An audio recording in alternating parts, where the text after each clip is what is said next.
ಅಪರೂಪದ ಲೇಖಕಿ, ಮೇಕಓವರ್ artist, all in one ವಿದ್ಯಾ ನವೀನ್ ಅವರು ನಮ್ ಜೊತೆ ಇದ್ದಾರೆ.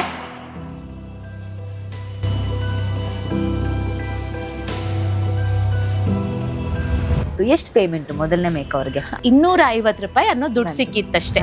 ಅದು ನಾನು ಶುರು ಮಾಡಿ ಸಮಯದಲ್ಲಿ ಕರೋನಾ ಬೇರೆ ಇದ್ದಿದ್ರಿಂದ ಒಂದ್ ಸ್ವಲ್ಪ ಸಮಸ್ಯೆನೇ ಇತ್ತು. ಸಾಮಾನ್ಯವಾಗಿ ಬ್ರೈಡಲ್ ಮೇಕವರ್ ಅನ್ನುವ ಒಂದು ಸಹಜವಾಗಿರುವಂತ ಪ್ರೆಷರ್ ಇರುತ್ತೆ. ಟೈಮಲ್ಲಿ ಮನೆ ಹಿರಿಯರೆಲ್ಲ ಬಂದ್ಬಿಟ್ಟು ನಿನ್ ಸಾಮಾನೆಲ್ಲ ಎತ್ತಮ್ಮ, ಎಷ್ಟೊತ್ತಮ್ಮ ಮಾಡ್ತೀಯಾ, ಕೆಲವು ಯಾರಮ್ಮ ನಿಂಗೆ ಕೆಲಸ ಕಲ್ಸ್ಕೊಟ್ಟಿದ್ದು, ಊಟ ಕೂತ್ಕೊಂಡಿರ್ಬೇಕಾದ್ರೆ ಅವ್ರಿಗೇನೋ ಒಂದು ಎಮರ್ಜೆನ್ಸಿ ಇರುತ್ತೆ, ಬಂದು ಅದನ್ನ ಮಾಡ್ಕೊಡಿ ಅಂತೆಲ್ಲ ಎಪ್ಸೋ ಅಂತ ಸಿಚುವೇಶನ್ಗಳೆಲ್ಲ ತುಂಬಾ ಬೇಸರ ಆಗುತ್ತೆ. ಪೇಮೆಂಟ್ ಕೊಡಿ ಅಂತ ಕೇಳ್ಬೇಕಾದ್ರೆ ಅವ್ರು ನನ್ ಕೊಡುವಂತ ಪೇಮೆಂಟ್ ಅಲ್ಲಿ 2,500 ರೂಪಾಯಿ ಕಳೆದಿದ್ರು. 2,500 ರೂಪಾಯಿ ಏನಕ್ಕೆ ಕಳೆದ್ರಿ ಅಂತ ಹೇಳಿದ್ರೆ ನಿಮ್ 3 ಜನದ ಊಟದ ಲೆಕ್ಕ ಅದು. ಇಲ್ಲಿ ತನಕ ಯಾವ ಬ್ರೈಡಲ್ ಒಂದು ಚಾಲೆಂಜಿಂಗ್ ಸಿಚುವೇಶನ್ ಅಪ್ಪ, ಇಂಥದ್ದೊಂದು ಬ್ರೈಡ್ಗೆ ನಾನು ಹೋಗ್ಲೇಬಾರ್ದಿತ್ತು ಅಂತ ಹೇಳ್ಕೊಂಡು ಹಲವಾರು ಸಲ ಅನ್ಸುತ್ತೆ. ಬಟ್ ಮತ್ತೆ ಬುಕ್ಕಿಂಗ್ ಬಂದಾಗ ನಗಾಡ್ಕೊಂಡು ಹೋಗಿರ್ತೀವಿ.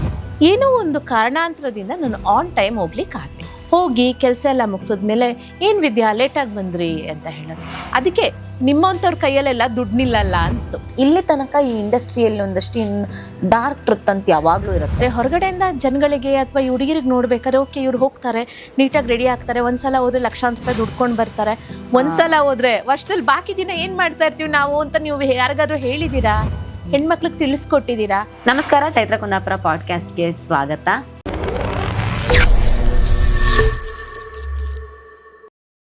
ಇವತ್ತಿನ ಪಾಡ್ಕಾಸ್ಟ್ನ ವಿಶೇಷವಾಗಿರುವಂತಹ ಅತಿಥಿ ಇತ್ತೀಚೆಗೆ ನಮ್ಮ ನಡುವೆ ಬಹಳ ಟ್ರೆಂಡಿಂಗ್ ಅಲ್ಲಿರುವಂತಹ, ತುಂಬಾ ವೇಗವಾಗಿ ಬೆಳೀತಾ ಇರುವಂತಹ ಮೇಕಪ್ ಇಂಡಸ್ಟ್ರಿ ಬಗ್ಗೆ ನಮ್ಗೆಲ್ಲರಿಗೂ ಗೊತ್ತಿರುತ್ತೆ. ಬಹುತೇಕರು ಇವತ್ತು ಮೇಕಪ್ ಕಲಿಬೇಕು, ಮೇಕಓವರ್ ಆರ್ಟಿಸ್ಟ್ಗಳಾಗಬೇಕು ಅನ್ನೋ ಆಸಕ್ತಿನಲ್ಲಿರ್ತಾರೆ.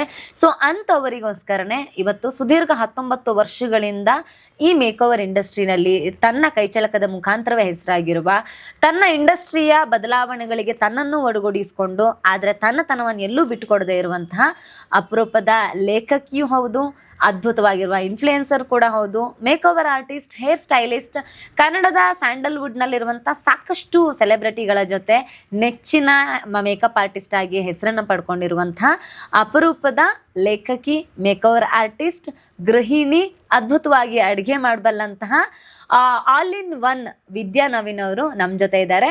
ಅವ್ರನ್ನ ಕಾರ್ಯಕ್ರಮಕ್ಕೆ ವೆಲ್ಕಮ್ ಮಾಡ್ಕೊಳ್ಳೋಣ. ಕಾರ್ಯಕ್ರಮಕ್ಕೆ ಸ್ವಾಗತ ಶ್ರೀಮತಿ ವಿದ್ಯಾ ನವೀನ್ ಅವ್ರಿಗೆ. ಹೇಗಿದ್ದೀರಿ? ಚೆನ್ನಾಗಿದ್ದೀನಿ, ನಿಮ್ ಜೊತೆ ಇದೀನಲ್ವಾ, ನಿಮ್ ವೈಬ್ಸು ನನಗೂ ಇದೆ. ನಿಮ್ ಜೊತೆ ನಿಮ್ ಸುತ್ತಮುತ್ತಲು ನೀವು ಹೆಂಗ್ ಪಾಸಿಟಿವ್ ಆಗಿ ಇಟ್ಕೊಳ್ತಿರೋ ಹಾಗೆ ಚೆನ್ನಾಗಿದೆ. ಸೊ ನನಗೆ ಮೊದಲನೇದಾಗಿ ನೀವು ಪರಿಚಯ ಆಗಿದ್ದೆ ಮೇಕಓವರ್ ಆರ್ಟಿಸ್ಟ್ ಆಗಿರೋ ಕಾರಣಕ್ಕೆ ನಾನು ಈ ಲೇಖಕಿ, ಗೃಹಿಣಿ ಅಥವಾ ಈ ತನ್ನ ಶಾಸ್ತ್ರ ಸಂಪ್ರದಾಯಗಳ ಬಗ್ಗೆ ಅಧ್ಯಯನ ಮಾಡಿರುವಂತ ವಿಚಾರವಂತೆ ವಿದ್ಯಾ ನವೀನಿಂದ ಆಚೆಗೆ ನನಗೊಬ್ಬ ಮೇಕಓವರ್ ಆರ್ಟಿಸ್ಟ್ ವಿದ್ಯಾ ನವೀನ್ ಅವರಾಗಿ ಯಾಕೆ ನಿಮಗೆ ಈ ಇಂಡಸ್ಟ್ರಿಗೆ ಬರಬೇಕು ಅನ್ನಿಸ್ತು? ಇಷ್ಟೆಲ್ಲ ಫ್ಯಾಮಿಲಿ ಬ್ಯಾಕ್ಗ್ರೌಂಡ್ ಬೇರೆ ಇದ್ದು ಈ ಇಂಡಸ್ಟ್ರಿಗೆ ಯಾಕೆ ಬಂದ್ರಿ? ಈ ಇಂಡಸ್ಟ್ರಿ ಏನು ಒಂದು ಫ್ಯಾಮಿಲಿ ಬ್ಯಾಕ್ಗ್ರೌಂಡು, ಲೇಖಕಿ ಆದ್ಮೇಲೆ ಈ ಇಂಡಸ್ಟ್ರಿ ನಾನು ಸೆಲೆಕ್ಟ್ ಮಾಡ್ಕೊಂಡಿಲ್ಲ. ಈ ಇಂಡಸ್ಟ್ರಿ ಹೇಗೆ ಅಂತ ಹೇಳಿದ್ರೆ, ನನ್ನ ಹುಟ್ಟೂರು ಬಂದು ಕೊಡಗು. ಆ ಕಾಲದಲ್ಲಿ ನಿಮಗೆ ಗೊತ್ತು, ಬರ್ತಾ ಇದ್ದಿದ್ದು ಉದಯ ಟಿವಿ ಒಂದೇ. ವಾರಕ್ಕೆ ಒಂದೇ ಒಂದು ಬ್ಯೂಟಿ ಟಿಪ್ಸ್ ಪ್ರೋಗ್ರಾಮ್ ಬರ್ತಾ ಇತ್ತು. ಆ ಪ್ರೋಗ್ರಾಮ್ ಅಲ್ಲಿ 1 ಮಿನಿಟ್ ಉಮಾ ಅನ್ನೋರು ತುಂಬಾ ಫೇಮಸ್ ಆಗಿದ್ರು ಅನ್ಸುತ್ತೆ. ಆ ಕಾಲಕ್ಕೆ ಅವರೇ ಈ ಮೇಕಪ್ ಕಲಿಬೇಕು ಅನ್ನೋ ಎಲ್ಲಾ ಹೆಣ್ಮಕ್ಳಿಗೂ ಇನ್ಸ್ಪಿರೇಷನ್ ಇರ್ಬೋದು, ತುಂಬಾ ಫೇಮಸ್. ಅವ್ರು ಬಂದು ಒಂದು ಪ್ರೋಗ್ರಾಮ್ನ ಮಾಡಿ ಹೋಗ್ತಾ ಇದ್ರು. ಒಂದು 10-15 ನಿಮಿಷ ಯಾವುದಾದ್ರೂ ಒಂದು ಹ್ಯಾಂಡ್ ಕ್ರಾಫ್ಟೆಡ್ ರಿಲೇಟೆಡ್ ಇವುಗಳನ್ನ ಅವರು ಹೇಳ್ಕೊಟ್ಬಿಟ್ಟು ಹೋಗ್ತಾ ಇದ್ರು. ಅಮ್ಮ ತುಂಬಾ ಈ ಹ್ಯಾಂಡ್ ಕ್ರಾಫ್ಟೆಡ್ ಕೆಲಸಗಳನ್ನ ತುಂಬಾ ಮಾಡ್ತಾ ಇದ್ರು. ನಿಟ್ಟಿಂಗ್ ಮಾಡೋದಿರ್ಲಿ, ಆ ಒಂದು ಎಲ್ಲವೂ ಆರ್ಟೇ ಅಲ್ವಾ, ಎಲ್ಲವೂ ಒಂದು ಕಲೆನೇ ಅಲ್ವಾ. ಆ ಒಂದು ಬೇಸಸ್ ಅಲ್ಲಿ ಈ ಮೇಕಪ್ ಫೀಲ್ಡ್ ಏನಿದೆ ಅಥವಾ ಮೇಕಪ್ ಆರ್ಟಿಸ್ಟ್ರಿ ಏನಿದೆ, ಇದನ್ನ ತುಂಬ ಚಿಕ್ಕ ವಯಸ್ಸಲ್ಲೇ ಮನೇಲಿ ಮದುವೆ ಫಿಕ್ಸ್ ಮಾಡಿದ್ರಿಂದ ಅಮ್ಮ ಏನಾದ್ರು ಅಟ್ಲೀಸ್ಟ್ ಗಂಡನ ಮನೆಗೆ ಹೋಗಿ ನಿನಗೆ ಮಾಡ್ಕೊಳಕ್ಕಾದ್ರೂ ನೀನು ಹೋಗಿ ಕಲ್ತ್ಕೊ, ನಿನಗೆ ಉಟ್ಕೊಳಕ್ಕೆ ನಿನಗೆ ಮಾಡ್ಕೊಳಕ್ಕಾದ್ರೂ ಹೋಗಿ ಕಲ್ತ್ಕೊ ಅಂತ ಹೇಳ್ಕೊಂಡು ನನ್ನ 18ನೇ ವಯಸ್ಸಿನಲ್ಲೇ ಅವಾಗ ನಮ್ಮೂರಲ್ಲಿ ಒಂದು ತಿಂಗಳು ಬ್ಯೂಟಿಷಿಯನ್ ಕೋರ್ಸಿಗೆ ನನ್ನನ್ನು ತಗೊಂಡೋಗಿ ಸೇರಿಸಿದ್ರು. ಈ ಮೇಕಪ್ ಜರ್ನಿ ಹಂಗೆ ಶುರುವಾಗಿ ನಾನು ಅದನ್ನು ಕಲ್ತ್ಕೊಂಡು ಮದುವೆ ಆಗಿ ಗಂಡನ ಮನೆಗೆ ಬೆಂಗಳೂರಿಗೆ ಬಂದ ಮೇಲೆ ಆ ಫೀಲ್ಡಲ್ಲಿ ಮತ್ತೆ ನಾನೇನು ಮಾಡಲಿಕ್ಕೆ ಆಗಲಿಲ್ಲ. ಯಾಕಂತ ಹೇಳಿದ್ರೆ ನಮ್ಮದೇ ಆದಂತಹ ಮಕ್ಕಳ ಜವಾಬ್ದಾರಿ ಇರ್ಬೋದು, ಮನೆ ಇರ್ಬೋದು, ಅತ್ತೆ ಮಾವನ ಜವಾಬ್ದಾರಿ ಇರ್ಬೋದು, ಅಥವಾ ನನ್ನ ಮಾವನವರು ನಮ್ಮ ಒಂದು ಫ್ಯಾಮಿಲಿ ಬಿಸ್ನೆಸ್ ಪಬ್ಲಿಕೇಶನ್ನ ಒಂದು ನಾವು ಮುಂದಕ್ಕೆ ತೊಗೊಂಡು ಹೋಗುವಂಥ ಒಂದು ದೊಡ್ಡ ಜವಾಬ್ದಾರಿ ನಮ್ಮ ಹತ್ರ ಇದ್ದಿದ್ದರಿಂದ ನಾನು ಅದನ್ನು ಹಾಗೆ ಉಳಿಸ್ಕೊಂಡು ಅದನ್ನು ಹಾಗೇ ಫಾಲೋ ಮಾಡ್ಕೊಂಡು ಬಂದು ಒಂದು ಸರ್ಟನ್ ಸ್ಟೇಜ್ ಎಲ್ಲ ಸೆಟ್ಲ್ ಆದಮೇಲೆ ಯಜಮಾನ್ರೆ ಹೇಳಿದ್ರು ನಿನ್ಗದು ಫೀಲ್ಡ್ ತುಂಬಾ ಇಷ್ಟ ಇತ್ತಲ್ವಾ, ಹೋಗಿ ಅದ್ರಲ್ಲಿ ಏನಾದ್ರು ಹೋಗು ಮಾಡ್ಕೋ ಹೋಗು ಅಂತ ಹೇಳ್ಕೊಂಡು ಕಳ್ಸಿದ್ರು. ಬಟ್ ಅವಾಗ್ಲೂ ಈ ಫೀಲ್ಡ್ ಅಂದ್ರೆ ಒಂದು ಡಾಮಿನೇಷನ್ ಇದ್ದೇ ಇತ್ತು. ತಂಗಿ ಮದ್ವೆ ಫಿಕ್ಸ್ ಆಯ್ತು. ತಂಗಿ ಮದ್ವೆ ಫಿಕ್ಸ್ ಆದಾಗ ಏನಾಯ್ತು ಅಂತ ಹೇಳಿದ್ರೆ, ಅವರು ಇವರನ್ನೆಲ್ಲ ಕರ್ಸಿ ಎಂತಕ್ ಮಾಡೋದು, ನಾನೇ ಒಂದ್ ಸ್ವಲ್ಪ ಕಲ್ತ್ಕೊಂಡು ನಿನಗೆ ಸುಣ್ಣ ಬಣ್ಣ ಬೆಳೆದ್ಬಿಡ್ತೀನಿ, ಎಕ್ಸ್ಟ್ರಾ ಖರ್ಚಾಗತ್ತೆ ಅಂತ. ಸವಿತಾ ಜಗದೀಶ್ ಅಂತ ತುಂಬಾ ಆತ್ಮೀಯ ಫ್ರೆಂಡ್, ಅವಳಿಗೆ ಹೋಗಿ ಹಿಂಗೆ ಹೇಳಿದಾಗ ತುಂಬ ದೂರ ಎಲ್ಲ ಹೋಗಿ ಯಾಕೆ ನನ್ನನ್ನು ನೀನು ಕರ್ಕೊಂಡು ಮಾಡ್ತೀಯ, ನಾನೇ ನಿಂಗೆ ಹೇಳ್ಕೊಡ್ತೀನಿ ಮಾಡು ಅಂತ ಹೇಳಿ ತಂಗಿ ಮದುವೆಯಿಂದ ಶುರುವಾಗಿದ್ದಿದ್ದು. ಶುರು ಮಾಡಿ ಕಟ್ಟಾಗಿ ಮತ್ತೆ ಅವಳು ಮದುವೆಯಿಂದ ಅವಳಿಗೆ ಬಣ್ಣ ಹಚ್ಚಕ್ಕೆ ಶುರು ಮಾಡಿದ್ರು. ತಂಗಿ ಮದುವೆಯಿಂದ ಶುರು ಮಾಡಿದವರು. ನಿಮ್ಮ ಮೊದಲ ಪೇಯ್ಡ್ ಮೇಕ್ ಓವರ್ ಹೇಗಿತ್ತು? ನಿಮ್ಗೆ ಯಾವ ತರ ಕಾನ್ಫಿಡೆನ್ಸ್ ಇತ್ತು? ಎಷ್ಟು ಪೇಮೆಂಟ್ ಮೊದಲನೇ ಮೇಕ್ ಓವರ್ಗೆ? ಮದುವೆಯಿಂದ ಶುರುವಾಗಿದ್ದಷ್ಟೇ. ನಿಜ ಹೇಳಬೇಕು ಅಂತ ಹೇಳಿದ್ರೆ 1 ವರ್ಷ ನಾನು ಮಾಡಿರೋದೆಲ್ಲ ಫ್ರೀ ಕೊಲಾಬ್ರೇಷನ್ ಕೆಲಸಗಳೇ. ಕೆಲಸ ಶುರು ಮಾಡೋದ್ ಕೂಡಲೇ ಫಸ್ಟ್ ಪೇಮೆಂಟು ಏನೂ ಬರಲಿಲ್ಲ. ಯಾಕಂದರೆ ಈ ಫೀಲ್ಡಲ್ಲಿ ನನಗೆ ಕಲಿಯೋದೇ ತುಂಬ ಇರುತ್ತೆ, ತುಂಬ ಜನ ಜೊತೆ ವರ್ಕ್ ಮಾಡೋದಿರುತ್ತೆ. ಹಾಗಾಗಿ ಫಸ್ಟು ಪೇಮೆಂಟು ನನ್ನ ಕೈಗಂತ ಬಂದಿದ್ದು, ನನಗೊಂದು ಹೇರ್ ಸ್ಟೈಲ್ ಮಾಡಿದಾಗ ಒಂದು 250 ರೂಪೀಸ್, 250 ರೂಪಾಯಿ ಅನ್ನೋ ದುಡ್ಡು ಸಿಕ್ಕಿತ್ತಷ್ಟೇ. ಅದಕ್ಕಿಂತ ಹೆಚ್ಚಾಗಿ ಏನೂ ಸಿಕ್ಕಿರಲಿಲ್ಲ. ಬಟ್ ಆದರೆ ಅವಾಗ ಅದು ಸಿಕ್ಕಿದೆ ತುಂಬ ದೊಡ್ಡ ವಿಷಯ. ಹಲವಾರು ಕೊಲಾಬ್ರೇಷನ್ಸು 1 ವರ್ಷ ನಾನು ಇದ್ರಲ್ಲಿ ಪಳಗಿ ಟ್ರೈನ್ ಮಾಡ್ಕೊಂಡಿದ್ದೀನಿ. ಅದಾದಮೇಲೆ 1 ವರ್ಷದ ನಂತರ 250 ರೂಪಾಯಿ ಕೈಗೆ ಸಿಕ್ಕಿರೋದು. ಅದು ನಾನು ಶುರು ಮಾಡಿ ಸಮಯದಲ್ಲಿ ಕರೋನಾ ಬೇರೆ ಇದ್ದಿದ್ದರಿಂದ ಒಂದು ಸ್ವಲ್ಪ ಸಮಸ್ಯೆನೇ ಇತ್ತು. ಓಕೆ, ಸೊ ನೀವು ಮತ್ತೆ ರೀಸ್ಟಾರ್ಟ್ ಮಾಡಿದ್ದು ಮತ್ತೆ ಕೊರೋನಾ ಟೈಮಲ್ಲೇ ಶುರು ಮಾಡಿದ್ದು. ಹೌದು. ನಂಗೆ ಒಂದು ಯಾವಾಗಲೂ ಈ ಕುತೂಹಲ ಏನಿರುತ್ತೆ ಅಂದ್ರೆ, ಸಾಮಾನ್ಯವಾಗಿ ಬ್ರೈಡಲ್ ಮೇಕವರ್ ಅನ್ನುವಾಗ ಒಂದು ಸಹಜವಾಗಿರುವಂಥ ಪ್ರೆಷರ್ ಇರುತ್ತೆ. ನಂಗೆ ಈ ಎಕ್ಸಾಷನ್ ಏನಿರುತ್ತೆ ಮೇಕವರ್ ಆರ್ಟಿಸ್ಟ್ಗಳಿಗೆ, ಒಬ್ಬ ಬ್ರೈಡ್ನ ರೆಡಿ ಮಾಡುವಾಗ ಆ ಮೇಕವರ್ಗಿರುವಂಥ ಚಾಲೆಂಜಸ್ಗಳು ಎಷ್ಟು, ನೀವು ಹೆಂಗೆ ಅದನ್ನ ಮೇಂಟೈನ್ ಮಾಡ್ತೀರಾ ಅಂತ ಎಲ್ರು? ಹೌದು, ಅದು ಆ ಪ್ರೆಷರ್ನ ಮಾತ್ರ ನಾವು ಪ್ರಿಡಿಕ್ಟೇ ಮಾಡೋಕ್ಕಾಗಲ್ಲ. ಇದುವರೆಗೂ ಎಷ್ಟೊಂದು ಬ್ರೈಡ್ಸ್ಗಳನ್ನ ನಾನು ಫೇಸ್ ಮಾಡಿದ್ರು ಕೂಡ, ಎಷ್ಟೊಂದು ಬ್ರೈಡಲ್ ವರ್ಕ್ನ ನಾನು ಮಾಡಿದ್ರು ಕೂಡ, ಒಂದು ಬ್ರೈಡ್ ಥರ ಇನ್ನೊಂದು ಬ್ರೈಡ್ ಸಿಚುವೇಶನ್ ಇದ್ದಿದ್ದೇ ಇಲ್ಲ. ಮುಖ್ಯ ಕಾರಣ ಏನು ಅಂತ ಹೇಳಿದ್ರೆ, ಇವಾಗ ಬ್ರೈಡಲ್ ಆರ್ಟಿಸ್ಟ್ಗಳು ಬ್ರೈಡ್ ಮಾಡ್ಬೇಕಾದ್ರೆ ಮೇಕಪ್ ಒಂದೇ ಕಾನ್ಸಂಟ್ರೇಟ್ ಇರುತ್ತೆ. ಬಟ್ ನನಗೆ ಮೇಕಪ್ಪು ಗೊತ್ತು, ಶಾಸ್ತ್ರಗಳು ಎಷ್ಟು ಇಂಪಾರ್ಟೆಂಟ್ ಅನ್ನೋದು ಗೊತ್ತು. ಅದನ್ನು ನಾನು ಬಿಟ್ಟು ಇಲ್ಲಿ ನಾನು ಕೂತ್ಕೊಳ್ಳಿ ಅಂತ ಕೂರ್ಸ್ಕೊಳಕ್ಕಾಗಲ್ಲ. ನನಗೆ ಆ ಶಾಸ್ತ್ರಗಳ ಬಗ್ಗೆ, ಅದರ ವಿಶೇಷತೆ ಬಗ್ಗೆ, ಅದು ಏನಕ್ಕೆ ಮಾಡ್ತಾರೆ, ಅದೆಷ್ಟು ಇಂಪಾರ್ಟೆಂಟ್ ಅನ್ನೋದ್ರ ಬಗ್ಗೆ ನನಗೆ ಏನಾದರೂ ಗೊತ್ತಿಲ್ಲ ಅಂತ ಹೇಳಿದ್ರೆ ಕೂತ್ಕೊಳ್ಳಿ. ಇವಾಗ ನನಗೆ ಡಬಲ್ ಪ್ರೆಷರು. ಮನೆಯವ್ರಿಗಿಂತ ನನಗೆ ಪ್ರೆಷರ್ ಜಾಸ್ತಿ ಇರುತ್ತೆ. ಶಾಸ್ತ್ರ ಎಷ್ಟೊತ್ತಿಗೆ ನಡೆಯುತ್ತೆ, ನೀನು ಎಷ್ಟೊತ್ತಿಗೆ ರೆಡಿ ಇರಬೇಕು, ನೀವು ಎಷ್ಟೊತ್ತಿಗೆ ರೆಡಿ ಮಾಡಬೇಕು. ಈ ಪ್ರೆಷರ್ ಏನಾಗುತ್ತೆ ಅಂತ ಹೇಳಿದ್ರೆ, ಆ ಹೆಣ್ಮಗುಗೆ ಕೂತ್ಕೊಂಡು ಬುಕ್ಕಿಂಗ್ ಮಾಡ್ಕೊಂಡಿರೋಂಥ ಹೆಣ್ಮಗುಗೆ ನಾನು ಹಿಂಗೇ ಕಾಣಿಸ್ಬೇಕು, ಚೆನ್ನಾಗಿ ರೆಡಿ ಆಗಬೇಕು ಅನ್ನೋ ಆಸೆ ಮನಸ್ಸು ತುಂಬಿರುತ್ತೆ. ಬಟ್ ಏನೂ ಸಮಯ ಸಂದರ್ಭಗಳು ಟೈಮ್ ಆಗಿರಲ್ಲ, ಅಥವಾ ಶಾಸ್ತ್ರಗಳು ಅವ್ರು ಅನ್ಕೊಂಡಂಗಿರಲ್ಲ, ಪುರೋಹಿತರು ಬೇಗ ಬಂದಿರಲ್ಲ, ಗಂಡಿನ ಮನೆಯವ್ರು ಬೇಗ ಬಂದಿರಲ್ಲ. ಇದೆಲ್ಲ ಪ್ರೆಷರಲ್ಲಿ, ಆ ಪ್ರೆಷರ್ನ ಅನುಭವಿಸೋರಿಗೆ ಮಾತ್ರ ನಾವು ಅಳಕ್ಕೂ ಆಗಲ್ಲ, ನಗೋಕ್ಕೂ ಆಗಲ್ಲ, ಅವ್ರನ್ನ ರೆಡಿ ಮಾಡದೆ ಬಿಡೋಕ್ಕೂ ಆಗಲ್ಲ. ಈ ಮನೆ ದೊಡ್ಡವರೆಲ್ಲ ಹೆಂಗೆ ನಮ್ಮನ್ನ ಟ್ರೀಟ್ ಮಾಡ್ತಾರೆ ಅಂತ ಟೈಮಲ್ಲಿ ಮನೆ ಹಿರಿಯರೆಲ್ಲ ಬಂದ್ಬಿಟ್ಟು, ನಿನ್ ಸಾಮಾನೆಲ್ಲ ಎತ್ತಮ್ಮ, ಎಷ್ಟೊತ್ತಮ್ಮ ಮಾಡ್ತೀಯಾ? ಕೆಲವ್ರು, ಯಾರಮ್ಮ ನಿಂಗೆ ಕೆಲಸ ಕಲ್ಸ್ಕೊಟ್ಟಿದ್ದು? ಒಂದು ಪೌಡರ್ ಹಾಕಕ್ ನಿಂಗೆ ಎಷ್ಟೊತ್ತಮ್ಮ ಬೇಕು? ಕಳ್ಸಮ್ಮ ಈ ಕಡೆ, ಹುಡುಗಿನ ಹಂಗೆ ಚೆನ್ನಾಗಿ ಕಾಣಿಸ್ತಾಳ ಅವಳು ಅಂತ ದಬಾಯಿಸೋರು, ಗದರ್ಸೋರು ತುಂಬಾ ಜನ ಇರ್ತಾರೆ. ಅದನ್ನೆಲ್ಲ ಮೀರಿ ನೀವೇನಾದ್ರೂ ಹೇಳ್ಕೊಳ್ಳಿ. ನನ್ಗನ್ಸುತ್ತೆ ಮೇಕಪ್ ಆರ್ಟಿಸ್ಟ್ ಆಗಬೇಕು, ಈ ಪ್ರೊಫೆಷನ್ಗೆ ಬರಬೇಕು ಅಂತ ಹೇಳಿದ್ರೆ ಮೊದಲು ಪೇಷನ್ಸ್ ತುಂಬ ಬೇಕು, ಮತ್ತು ಟೈಮ್ ಮ್ಯಾನೇಜ್ಮೆಂಟ್ ಗೊತ್ತಿರಬೇಕು. ಆ ಟೈಮ್ ಮ್ಯಾನೇಜ್ಮೆಂಟ್ ಮಾಡೋದನ್ನು ಕರೆಕ್ಟಾಗಿ ಗೊತ್ತಾದರೆ ಕರೆಕ್ಟಾಗಿ ಆನ್ ಟೈಮ್ ಬ್ರೈಡನ್ನು ಕಳಿಸ್ಬೋದು. ಇದುವರೆಗೂ ನಾನು ಮಾಡಿರೋ ಕೆಲಸಗಳಲ್ಲಿ ನನಗೆ ಪ್ರೆಷರ್ ಇದೆ, ಬಟ್ ಯಾವುದೇ ಕೆಲಸನ ಮುಗಿಸ್ದೆ ಕಳಿಸ್ಕೊಟ್ಟೆ ಅನ್ನೋ ರೀತಿ ಒಂದು ಸಿಚುವೇಶನ್ನ ಫೇಸ್ ಮಾಡಿಲ್ಲ. ಹೇಳ್ದಂಗೆ ಶಾಸ್ತ್ರದ ಬಗ್ಗೆನೂ ಗೊತ್ತಿರೋದ್ರಿಂದ ಯಾವ ಟೈಮಿಗೆ ಅವ್ರು ಇರಬೇಕು, ಯಾವ ಟೈಮಿಗೆ ಅವ್ರು ಏನು ಹೇಳ್ತಾರೆ ಅನ್ನೋದನ್ನು ಕರೆಕ್ಟಾಗಿ ನೋಡ್ಕೊಂಡು ಪ್ಲಾನ್ ಮಾಡ್ತಾರೆ. ಇಲ್ಲಿ ತನಕ ಯಾವ ಬ್ರೈಡಲ್ ಒಂದು ಚಾಲೆಂಜಿಂಗ್ ಸಿಚುವೇಶನ್, ಅಪ್ಪ ಇಂಥದ್ದೊಂದು ಬ್ರೈಡಿಗೆ ನಾನು ಹೋಗಲೇಬಾರ್ದಾಗಿತ್ತು, ಅಥವಾ ಇದು ತುಂಬ ಟಫ್ ಆಯಿತು ಅಂತ ಅನ್ಸೋ ಯಾವುದಾದ್ರೂ ಒಂದು ಬ್ರೈಡಲ್ ಸಿಚುವೇಶನ್ ಇದೆಯಾ? ಮೇಕ್ ಓವರ್ ಸಿಚುವೇಶನ್ ಎಲ್ಲ ಬ್ರೈಡರ್ಗಳು ಚಾಲೆಂಜಿಂಗ್ ಬ್ರೈಡ್ಸ್ಗಳೇ. ಹೋಗ್ಬಾರ್ದಿತ್ತು ಅಂತ ಹೇಳ್ಕೊಂಡು ಹಲವಾರು ಸಲ ಅನ್ಸುತ್ತೆ, ಬಟ್ ಮತ್ತೆ ಬುಕ್ಕಿಂಗ್ ಬಂದಾಗ ನಗಾಡ್ಕೊಂಡು ಹೋಗಿರ್ತೀವಿ. ನಾವು ಒಂದು ಊರಿಗೆ ಹೋಗಿದ್ವಿ, ಅಲ್ಲಿ ಬ್ರೈಡಲ್ ಮೇಕ್ ಓವರ್ ಮಾಡ್ಬೇಕು ಅಂತ ಹೇಳ್ಕೊಂಡು ಊರಿಗೆ ಹೋಗಿದ್ವಿ. ಅಲ್ಲಿ ನಮ್ಗೆ ಸ್ಟೇ ಎಲ್ಲ ಅರೇಂಜ್ ಮಾಡ್ಕೊಡ್ತೀನಿ ಅಂತ ಹೇಳ್ಕೊಂಡು ಹೇಳಿದ್ರು. ಫಸ್ಟ್ ಬುಕ್ಕಿಂಗ್ ಮಾಡಕ್ ಮುಂಚೆನೆ ಹೇಳಿದ್ವಿ, ನಾನು ನನ್ನ ಟೀಮ್ ಅವರು ಒಂದಿಬ್ರು ನನ್ನ ಜೊತೆ ಇರ್ತಾರೆ, ನಮಗೊಂದು ಸಪ್ರೇಟ್ ಆಗಿರುವಂತಹ ರೂಮನ್ನು ಕೊಡಿ ಅಂತ ಕೇಳಿದ್ವಿ. ಅವ್ರು ಅದನ್ನ ಓಕೆ ಸರಿ ಅಂತ ಹೇಳ್ಕೊಂಡು ಎಲ್ಲ ಅರೇಂಜ್ ಮಾಡ್ಕೊಂಡು ಹೇಳಿದ್ರು. ಬಟ್ ಅಲ್ಲಿ ಹೋಗಾದ್ಮೇಲೆ ನಮಗೆ ಕೊಟ್ಟಿರೋಂಥ ರೂಮಿಗೆ ಒಂದು ಅಟ್ಯಾಚ್ ಆಗಿರುವಂಥ ವಾಶ್ರೂಮ್ ಇಲ್ಲ, ಒಂದು ಬೆಡ್ ಇಲ್ಲ, ಒಂದು ಮಂಚ ಇಲ್ಲ, ಯಾವುದೇ ವಿಧವಾದ ಫೆಸಿಲಿಟಿಗಳು ಏನೂ ಇರಲಿಲ್ಲ. ಸರಿ ಕೆಳಗಡೆ ಹಾಸ್ಕೊಂಡು ಮಲ್ಕೊಳ್ಳೋದು, ಸೇಫ್ಟಿಗೆ ಯೂಶಲಿ ಕಾರಲ್ಲಿ ಒಂದೆರಡು ಬ್ಲಾಂಕೆಟ್ ಇದೆಲ್ಲ ನಮ್ಮನ್ನ ಕಾಪಾಡ್ಕೊಳಕ್ಕೆ ಒಂದಷ್ಟನ್ನು ಇಟ್ಕೊಂಡಿರ್ತೀವಿ. ಅದನ್ನೆಲ್ಲ ಎತ್ಕೊಂಡು ಹೋಗಿ ಮಲಗಬೇಕಾದ್ರೆ ಈ ನಮ್ಮ ಒಂದು ಫ್ಯಾಮಿಲಿಗೆ ಇರಕ್ಕೆ ಜಾಗ ಇಲ್ಲ, ದಯವಿಟ್ಟು ನಿಮ್ಮಲ್ಲಿ ಒಂದು ಸ್ವಲ್ಪ ಜಾಗ ಮಾಡಿಕೊಡಿ ಅಂತ ಅವ್ರನ್ನೂ ತಂದು ನಮ್ಮೊಟ್ಟಿಗೆ ಮಲ್ಕೊಳಕ್ಕೆ ಜಾಗ ಮಾಡಿಕೊಡ್ತಾರೆ. ಸರಿ ಅಂತ ಹೇಳ್ಕೊಂಡು ಅದನ್ನೆಲ್ಲ ಒಪ್ಕೊಂಡು ಕಷ್ಟಪಟ್ಟು ಆ ಒಂದು ಬ್ರೈಡ್ನ ನಾವು ಒಂದು 8 ಗಂಟೆಗೆ 7 ಗಂಟೆಗೆ ಅವ್ರ ಮನೆಯವ್ರನ್ನೆಲ್ಲ ಮುಗಿಸಿ ರೆಡಿ ಮಾಡಿ ಕಳಿಸಿ ಇನ್ನೇನು ಕಣ್ಮುಚ್ಚಿ ಮಲಗಬೇಕು ಅಂತ ಹೇಳ್ಬೇಕಾದ್ರೆ 12ವರೆಗೆ ಸೀರೆಗೆ ಹಾಕಿರೋ ಪಿನ್ ತೆಗಿರಿ ಅಂತ ಬರ್ತಾರೆ. ಸೀರೆಗೆ ಹಾಕಿರೋ ಪಿನ್ ತೆಗಿರಿ, ತಲೆ ಮೇಲೆ ಹಾಕಿರೋ ಲಬ್ಬರ್ ಬ್ಯಾಂಡ್ ತೆಗಿರಿ. ಅದು ನಾವಲ್ಲಿ ಉಳ್ಕೊಳ್ಳಿಲ್ಲ ಅಂತ ಹೇಳಿದ್ರೆ ಅದನ್ನ ಅವರೇ ಮಾಡ್ಕೋತಾರೆ. ಇವರು ನಮ್ಮ ಹತ್ರ ಬಂದಿದಾರ, ನಾವು ಇವರನ್ನ ಪೇಮೆಂಟ್ ಮಾಡಿ ಕರ್ಕೊಂಡಿದೀವ, ಇವ್ರು ನಮಗ್ ಕೆಲ್ಸಗಾರರು, ಇವ್ರ ಹತ್ರ ಎಲ್ಲ ಫುಲ್ ಇವರನ್ನ ಪೂರ್ತಿಯಾಗಿ ನಾವು ಉಪಯೋಗಿಸ್ಕೊಂಡ್ಬಿಡ್ಬೇಕಷ್ಟೇ. ಹಿಂಗ್ ಕೈ ಹಿಂದಕ್ಕೆ ಹಾಕಿದ್ರೆ ಪಿನ್ ಸಿಗುತ್ತೆ ಅವರಿಗೆ. ಅದನ್ನು ಕೂಡ ನಾವೇ ತೆಗೆದುಕೊಡ್ಬೇಕು ಅಂತ ಮಾಡೋ ಸಿಚುವೇಶನ್ಗಳು ಕೆಲವೊಂದ್ ಕಡೆ ಊಟದ ವಿಷಯಗಳಲ್ಲಿ. ನಾ ಬೇರೆ ಹಲವಾರು ಮೇಕಪ್ ಬೇರೆ ಬೇರೆ ನನ್ನ ಜೊತೆ ವರ್ಕ್ ಮಾಡೋ ಅಂಥವ್ರು ಹಲವಾರು ಜನ ಹೇಳ್ತಾರೆ. ಬಟ್ ನನಗೆ ಇದುವರೆಗೂ ನನ್ನ ಒಂದು ಅದೃಷ್ಟಕ್ಕೆ ನಾನು ಇದುವರೆಗೂ ಆ ರೀತಿ ಒಂದು ಸಿಚುವೇಶನ್ನ ಫೇಸ್ ಮಾಡಿಲ್ಲ. ಎಲ್ಲ ಮುಗ್ದು ಒಂದು ಬಿಲ್ಲಿಂಗ್ ರೈಸ್ ಮಾಡಿದ್ರು ಯಾವುದೋ ಒಂದು ಇವೆಂಟಲ್ಲಿ. ಎಲ್ಲ ಮುಗೀತು, ಫಂಕ್ಷನ್ ಎಲ್ಲ ಮುಗೀತು. ಎಲ್ಲ ಮುಗಿದ್ಮೇಲೆ ಒಂದು ಬಿಲ್ಲಿಂಗ್ ರೈಸ್ ಕೊಟ್ಟರು ನನಗೆ. ಅದೊಂದು ದೊಡ್ಡ ಒಂದು 5 ಸ್ಟಾರ್. ಸಾಧಾರಣವಾಗಿ ಹೇಳಬೇಕು ಅಂತೇಳಿ ಚಿಕ್ಕ ಚಿಕ್ಕ ಮಂಟಪದಲ್ಲಿ ಈ ಪುಟ್ ಇವರೆಲ್ಲ ಮದುವೆ ಮಾಡ್ಬೇಕಾದ್ರೆ ಕರೆದು ಅರ್ಶಿನ ಕುಂಕುಮ ಕೊಟ್ಟು ಏನು ಬೇಕು ಎಲ್ಲ ಕೊಟ್ಟು ಅಷ್ಟು ಚೆನ್ನಾಗಿ ನೋಡಿ ಕಳ್ಸ್ಕೊತಾರೆ. ಅದೊಂದು ಹೈ-ಫೈ 5 ಸ್ಟಾರ್ ಹೋಟ್ಲಲ್ಲಿ ನಡೆದಂಥ ಮದುವೆ. ಎಲ್ಲ ನಾನು ನನ್ನ ಕಡೆಯಿಂದ ನನ್ನ ಜೊತೆ ಇನ್ನೂ 2 ಹುಡುಗಿರು ಬಂದಿದ್ರು. ಎಲ್ಲ ಕೆಲಸ ಮುಗಿಸಿ ಪೇಮೆಂಟ್ ಕೊಡಿ ಅಂತ ಕೇಳಬೇಕಾದ್ರೆ ಅವ್ರು ನಾನು ಕೊಡುವಂಥ ಪೇಮೆಂಟಲ್ಲಿ 2,500 ರೂಪಾಯಿ ಕಳೆದಿದ್ರು. 2,500 ರೂಪಾಯಿ ಏನಕ್ಕೆ ಕಳೆದ್ರಿ ಅಂತ ಹೇಳಿದ್ರೆ ನಿಮ್ಮ 3 ಜನದ ಊಟದ ಲೆಕ್ಕ ಅಂದರು. ಅವರ ಮದುವೆಗೆ ನಾವು ಮೇಕಪ್ ಮಾಡ್ಲಿಕ್ಕೆ ಹೋಗಿ ನಾವು ಕೊಟ್ಟಿರುವ ಊಟಕ್ಕೆ ಅವರು ಲೆಕ್ಕ ಬರ್ದಿದ್ವು. ಎಷ್ಟು ಮಟ್ಟಕ್ಕೆ ಅದು ಸರಿ ಅಂತ ಅನ್ಸುತ್ತೆ. ಸಾಮಾನ್ಯವಾಗಿ ಹೇಳ್ತಾರಲ್ಲ, ಶ್ರೀಮಂತರ ಮನೆ ನೋಟ ಚಂದ, ಬಡವರ ಮನೆ ಊಟ ಚಂದ ಅಂತ. ಆ ಊಟಕ್ಕೆ ಕೂತ್ಕೊಂಡಿರ್ತೀವಿ ಕೆಲವೊಮ್ಮೆ. ಊಟಕ್ಕೆ ಕೂತ್ಕೊಂಡಿರ್ಬೇಕಾದ್ರೆ ಅವ್ರಿಗೇನೋ ಒಂದು ಎಮರ್ಜೆನ್ಸಿ ಇರುತ್ತೆ, ಬಂದು ಅದನ್ನ ಮಾಡ್ಕೊಡಿ ಅಂತೆಲ್ಲ ಎಪ್ಸೋಂಥ ಸಿಚುವೇಶನ್ಗಳೆಲ್ಲ ತುಂಬಾ ಬೇಸರ ಆಗುತ್ತೆ.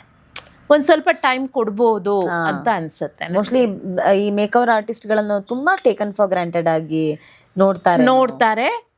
ಸಾಧಾರಣವಾಗಿ ಹಿರಿಯರು ಅವ್ರ ಮನಸ್ಸಲ್ಲಿ ಇವರು ನನ್ನ ಪ್ರಕಾರ ಈ ಬ್ಯೂಟಿಷಿಯನು ಇವರು ಮೇಕಪ್ ಆರ್ಟಿಸ್ಟ್ ಅಂದ್ರೆ ಸುಪೀರಿಯರು, ಬ್ಯೂಟಿಷಿಯನ್ ಅಂದ್ರೆ ಸಾಧಾರಣವಾಗಿ ಒಂದು ಥ್ರೆಡ್ಡಿಂಗ್ ಮಾಡೋರು, ಆ ರೀತಿ ಅನ್ನೋದು ತುಂಬಾ ತಪ್ಪಾದ ಕಲ್ಪನೆ ಜನಗಳ ಮಧ್ಯದಲ್ಲಿರೋದು.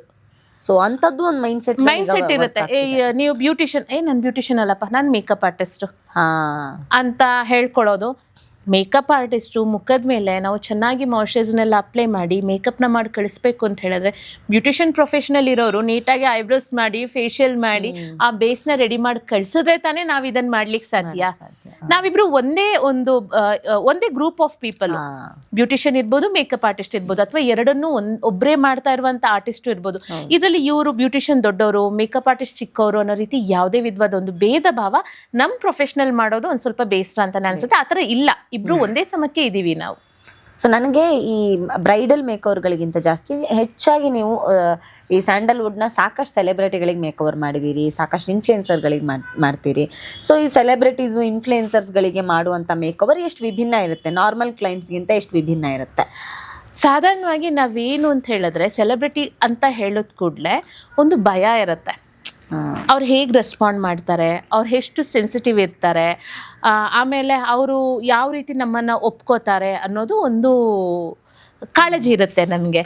ಆದರೆ ನನ್ನ ವಿಷಯದಲ್ಲಿ ನಾನು ವರ್ಕ್ ಮಾಡಿರೋ ಎಲ್ಲ ಸೆಲೆಬ್ರಿಟಿಗಳು, ಸ್ಯಾಂಡಲ್ವುಡ್ಡಲ್ಲಿ ಇರ್ಬೋದು, ದೊಡ್ಡ ದೊಡ್ಡ ಸೆಲೆಬ್ರಿಟಿಗಳು ಎಲ್ಲರೂ ತುಂಬ ಫ್ರೆಂಡ್ಲಿ, ತುಂಬ ಚೆನ್ನಾಗಿ ವರ್ಕ್ ಮಾಡಿ ಒಳ್ಳೆ ಕೆಲಸಗಳ ಮಾಡಿಕೊಟ್ಟಿರೋದಿರ್ಬೋದು, ಅಥವಾ ಅವರು ತುಂಬ ಫ್ರೆಂಡ್ಲಿನೇ ಇದ್ದಿದ್ದಾರೆ.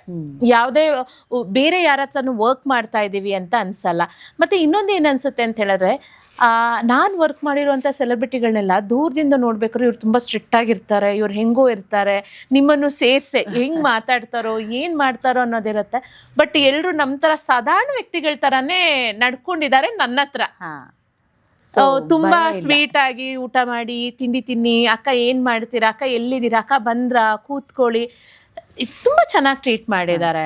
ಆ ಒಂದು ಇದರಲ್ಲಿ ನನಗೆ ನನ್ನ ಫೀಲ್ಡಲ್ಲಿ ನಾನು ಮಾಡ್ತಿರೋಂಥ ಈ ಕೆಲಸಗಳಲ್ಲಿ ಈ ಸೆಲೆಬ್ರಿಟಿಗಳ ಜೊತೆ ಮಾಡಿರೋಂಥ ವರ್ಕ್ ಇರ್ಬೋದು, ಅಥವಾ ಹಲವಾರು ಜನಗಳ ಜೊತೆ ಮಾಡಿರೋ ವರ್ಕ್ ಇರ್ಬೋದು, ಹೇಳ್ತಾರೆ ಬೇರೆಯವ್ರು, ನಾವು ಅಷ್ಟು ಕಷ್ಟಪಟ್ಟಿದ್ದೀನಿ, ಹಾರ್ಡ್ ವರ್ಕ್ ಮಾಡಿದ್ದೀನಿ, ಇಲ್ಲ ಅಂತ ಹೇಳಲಿಲ್ಲ. ಬಟ್ ನಾನು ನಂತನನ ಉಳಿಸ್ಕೊಂಡಿರೋದ್ರಿಂದ ಅವ್ರು ಎಲ್ಲರೂ ನನ್ನ ಹತ್ರ ಚೆನ್ನಾಗೇ ಇದ್ದಿದ್ದಾರೆ.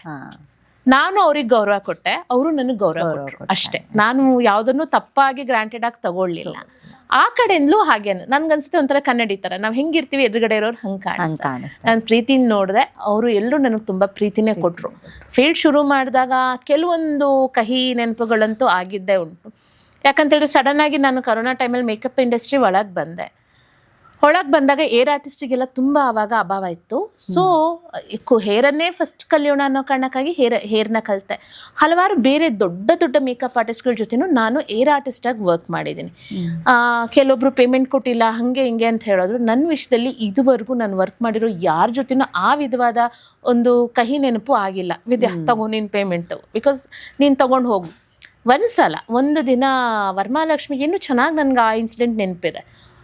ನಾನು ಇಂಡಸ್ಟ್ರಿ ಒಳಗೆ ಬಂದಾಗ ನನಗೆ ಈ ರೀತಿ ಒಂದು ಪಬ್ಲಿಕೇಶನ್ ಬ್ಯಾಕ್ಗ್ರೌಂಡ್ ಇದೆ, ನನ್ನ ಮನೆ ಇರ್ಬೋದು, ಇದು ಯಾವುದನ್ನು ನಾನು ಹೊರಗಡೆ ಹೇಳ್ಕೊಂಡಿದ್ದಿಲ್ಲ. ಒಳಗಡೆ ಹೋಗಿ ಕೆಲಸ ಮಾಡೋಕ್ಕೆ ಹೋದಾಗ ಇವಳೊಂದು ಸಾಧಾರಣ ಒಂದು ಹೆಣ್ಣು, ಒಂದು ಮಿಡಲ್ ಕ್ಲಾಸ್ ಹುಡುಗಿ, ಇವಳಿಗೆ 3 ಜನ ಮಕ್ಕಳಿದ್ದಾರೆ.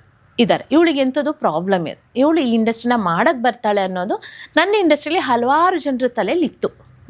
ಅದನ್ನ ಇಟ್ಕೊಂಡು ಕೆಲವೊಬ್ರು ಏನೆಲ್ಲ ಉಪಯೋಗ ಮಾಡ್ಕೊಳಕ್ ಸಾಧ್ಯನೋ ಎಲ್ಲ ಉಪಯೋಗ ಮಾಡ್ಕೊಳ್ತಾ ಇದ್ರು. ನನ್ನ ಇಂಟೆನ್ಷನ್ ಇಷ್ಟ ಇದೆಯಾ, ನನಗೆ ಕೆಲಸ ಕಲಿಬೇಕು, ಅದು ನನ್ನ ಇನ್ಫ್ಲೂಯೆನ್ಸ್ ಇಂದ ನನಗೆ ಈ ಬ್ಯಾಕ್ ಗ್ರೌಂಡ್ ಇದೆ ಅಂತ ನೀವು ಕೊಡೋ ಮರ್ಯಾದೆ ನನಗೆ ಬೇಕಾಗಿಲ್ಲ. ನನಗೆ ಇದ್ರ ಒಳಗಡೆ ಏನಿದೆ ಅನ್ನೋದು 1 ವರ್ಷ ನಾನು ಸಾಧಾರಣವಾಗಿ ಇಟ್ಕೊಂಡು ನೋಡ್ಕೋಬೇಕು ಅನ್ನೋದು ನನ್ನ ಮನಸ್ಸಲ್ಲಿತ್ತು. ಹೀಗೆ ಹಲವಾರು 3,000 ಪೇ ಮಾಡೋ ಜಾಗದಲ್ಲಿ 1,000 ರೂಪಾಯಿ ಕೊಡ್ತಾ ಇದ್ರು. ಬಟ್ ನನಗೆ ಸಂತೋಷ ಇತ್ತು, ಈಸ್ಕೊಂಡು ಬರ್ತಾ ಇದ್ದೆ. ವರಮಹಾಲಕ್ಷ್ಮಿ ಹಬ್ಬಕ್ಕೆ ಇನ್ನೇನು 3 ದಿನ ಇದೆ ಅನ್ನೋ ಟೈಮಲ್ಲಿ ಒಂದು ಮೇಕಪ್ ಆರ್ಟಿಸ್ಟ್ ಹತ್ರ ಇದುವರೆಗೂ ನಾನು ಈ ಸಿಚುವೇಶನ್ ನಾನು ಮರ್ತೇ ಇಲ್ಲ. ಏನೋ ಒಂದು ಕಾರಣಾಂತರದಿಂದ ನಾನು ಆನ್ ಟೈಮ್ ಹೋಗ್ಲಿಕ್ಕೆ ಆಗಲಿಲ್ಲ. ಒಂದು ಅರ್ಧ ಗಂಟೆ ಹಿಂದೆ ಮುಂದೆ ಆಯಿತು. ಹೋಗಿ ಕೆಲಸ ಎಲ್ಲ ಮುಗಿಸಿದ್ಮೇಲೆ ಏನು ವಿದ್ಯಾ ಲೇಟಾಗಿ ಬಂದ್ರಿ ಅಂತ ಹೇಳಿದ್ರು. ಇಲ್ಲ ಒಂದು ಸ್ವಲ್ಪ ಅದು ಅವತ್ತೇನಾಗಿತ್ತು, ನನ್ನನ್ನು ಆ ಲೊಕೇಶನ್ಗೆ ಬಿಡಬೇಕಾಗಿರೋಂಥ auto driver on the way ಹೋಗ್ಬೇಕಾದ್ರೆ ಅವ್ರ ತಾಯಿಯವ್ರು ತೀರ್ಕೊಂಡ್ಬಿಟ್ರು. ನಾನು ಮಧ್ಯದಲ್ಲಿ 3 ಗಂಟೆಲಿದ್ದೆ. ಆ ಆಟೋ ಡ್ರೈವರ್ನ ನಾನು ಅಲ್ಲಿಂದ ಕಂಟಿನ್ಯೂ ಕರ್ಕೊಂಡು ಹೋಗೋಕ್ಕಾಗಲ್ಲ, ನಾನು ಬೇರೆ ಆಟೋ ತೊಗೊಂಡೇ ಹೋಗಬೇಕಿತ್ತು. ಆ ಟೈಮಲ್ಲಿ ಅರ್ಧ ಗಂಟೆ ಗೋಚಲ್ಲಿ ಅದು ಆ ಕಡೆ ಈ ಕಡೆ ಆಯಿತು. ಅಲ್ಲಿ ಹೋಗಿ ನಿಂತಾಗ ಅವರು ಅದಕ್ಕೆ ನಿಮ್ಮಂಥವ್ರ ಕೈಯಲ್ಲೆಲ್ಲ ದುಡ್ಡು ನಿಲ್ಲಲ್ಲ ಅಂದರು. ಟೈಮಿಗೆ ಬರಲಿಲ್ಲ, ಅದಕ್ಕೆ ನಿಮ್ಮಂಥವ್ರ ಕೈಯಲ್ಲೆಲ್ಲ ದುಡ್ಡು ನಿಲ್ಲಲ್ಲ ಅಂತ. ನಾನರೆ ನಮ್ಮಂಥವ್ರ ಕೈಯಲ್ಲಿ ದುಡ್ಡು ನಿಲ್ಲಲ್ಲ ಅಂತ ಹೇಳಿದ್ರೆ ನಾನೇನೋ ತುಂಬ ದೊಡ್ಡ ವ್ಯಕ್ತಿ ಅಲ್ಲ, ಬಟ್ ದುಡ್ಡು ನಿಲ್ದೇ ಇರೋ ಅಂತ ಜಾಗದಲ್ಲೂ ನಾನೇನು ಇಲ್ಲ. ಆಲ್ರೆಡಿ ಒಂದು ಪಬ್ಲಿಕೇಶನ್ ಇಟ್ಟು 1,700 ಟೈಟಲ್ ಇಟ್ಟು ಸಕ್ಸಸ್ ಆಗಿ 10 ವರ್ಷ ಒಂದು ಪ್ರೊಡಕ್ಷನ್ ನಡೆಸ್ತಾ ಇದ್ದೀನಿ. ಇದು ನನ್ನ ಪ್ಯಾಷನ್ ಇದ್ದಂಥ ಫೀಲ್ಡು. ಟೀಚಿಂಗ್ ಅನ್ನೋದು ತುಂಬ ಇಷ್ಟ ಆಯಿತು, ಅದಕ್ಕಾಗಿ ಒಳಗೆ ಬಂದೆ. ನಾನೇನು ಮಾತಾಡಲಿಲ್ಲ. 3ನೇ ದಿನದಲ್ಲಿ ವರಮಹಾಲಕ್ಷ್ಮಿ ಇತ್ತು. ಅಷ್ಟುವರೆಗೂ ನನ್ನ ಪಬ್ಲಿಕೇಶನ್ ಅವಳು, ನನ್ನ ಯಜಮಾನ್ರು ಯಾರು, ನನ್ನ 3 ಜನ ಮಕ್ಕಳು, ನನ್ನ ಮನೆ, ದೇವ್ರ ಮನೆ ಯಾರೂ ನೋಡಿದ್ದಿಲ್ಲ. ಸೊ ವರಮಹಾಲಕ್ಷ್ಮಿ ಹಬ್ಬದ ದಿನ ನಾನು ಆ ಪೋಸ್ಟ್ ಹಾಕಿದ ಕೂಡಲೇ ವಿದ್ಯಾ ಅಂತ ಕರೀತಾ ಇದ್ದವ್ರಿಗೆಲ್ಲ ವಿದ್ಯಾ ಅವರೇ ಅದೇ. ಸೊ ಅದು ಈ ಒಂದು ಸಿಚುವೇಶನ್ ಅಲ್ಲ. ನಾನು ಹೇಳ್ದಂಗೆ ಸೀರಿಯಲ್ಲೇ ಹೋಗ್ತಿದ್ದೆ. ಸೀರಿಯಲ್ ಬರಬೇಡಿ ಅನ್ನೋರು, ಸೀರಿಯಲ್ ಬರಬೇಡಿ, ಹೀಗೆಲ್ಲ ಇದ್ರೆ ಮೇಕಪ್ ಆರ್ಟಿಸ್ಟ್ ಅಂತ ಅನ್ಸ್ಕೊಳ್ಳೋದಕ್ಕೆ ಸಾಧ್ಯ ಇಲ್ಲ, ನೀವು ನಿಮ್ಮ ಔಟ್ಪುಟ್ನ ಚೇಂಜ್ ಮಾಡ್ಕೋಬೇಕು. ನಂದೊಂದು ಟ್ರೆಡಿಷ್ನಲ್ ಫ್ಯಾಮ್ಲಿ, ನಾನಿಲ್ಲಿ ಪೂಜೆ ಮಾಡಿ ಮತ್ತೆ ನಿಮ್ಗಾಗೊಂದು ಮಾಡರ್ನ್ ಡ್ರೆಸ್ನ ಚೇಂಜ್ ಮಾಡಿ ನಾನು ಮತ್ತೆ ಅಲ್ಲಿ ಬಂದು ಮಾಡ್ಲಿಕ್ಕೆ ಸಾಧ್ಯನೇ ಇಲ್ಲ. ಈಗ ಒಪ್ಕೊಳ್ಳೋದಾದ್ರೆ ಒಪ್ಕೊಳ್ಳಿ, ಇಲ್ಲ ಅಂತ ಹೇಳಿದ್ರೆ ನೀವು ನನ್ನನ್ನು ಹೈರ್ ಮಾಡ್ಕೊಳ್ಳಿಲ್ಲ ಅಂದರೆ ತೊಂದರೆ ಇಲ್ಲ ಅನ್ನೋದು ನನ್ನ ಮನಸ್ಸಲ್ಲಿ ಒಂದಿತ್ತು. ಸೊ ಹೀಗೆ ಹೋಗ್ತಾ ಇದ್ದೆ. ಕೆಲವೊಬ್ರಂತೂ ಹೇಳ್ತಾ ಇದ್ರು, ಇಲ್ಲ ಇದೇ ನಿನ್ನ ಐಡೆಂಟಿಟಿ ಆಗಿ ಒಂದಲ್ಲ ಒಂದಿನ ಬದಲಾವಣೆ ಆಗುತ್ತೆ, ವೇಟ್ ಮಾಡು ಅಂತ ಹೇಳ್ತಾ ಇದ್ರು. ಬಟ್ ಅದೇ ಐಡೆಂಟಿಟಿಯಿಂದ ಎಲ್ಲ ಜನಗಳು ಇಷ್ಟು ಪ್ರೀತಿಯಿಂದ ಅಪ್ಕೋತಾರೆ ಅನ್ನೋದು ನನಗೆ ಎಕ್ಸ್ಪೆಕ್ಟೇಷನೇ ಇರಲಿಲ್ಲ.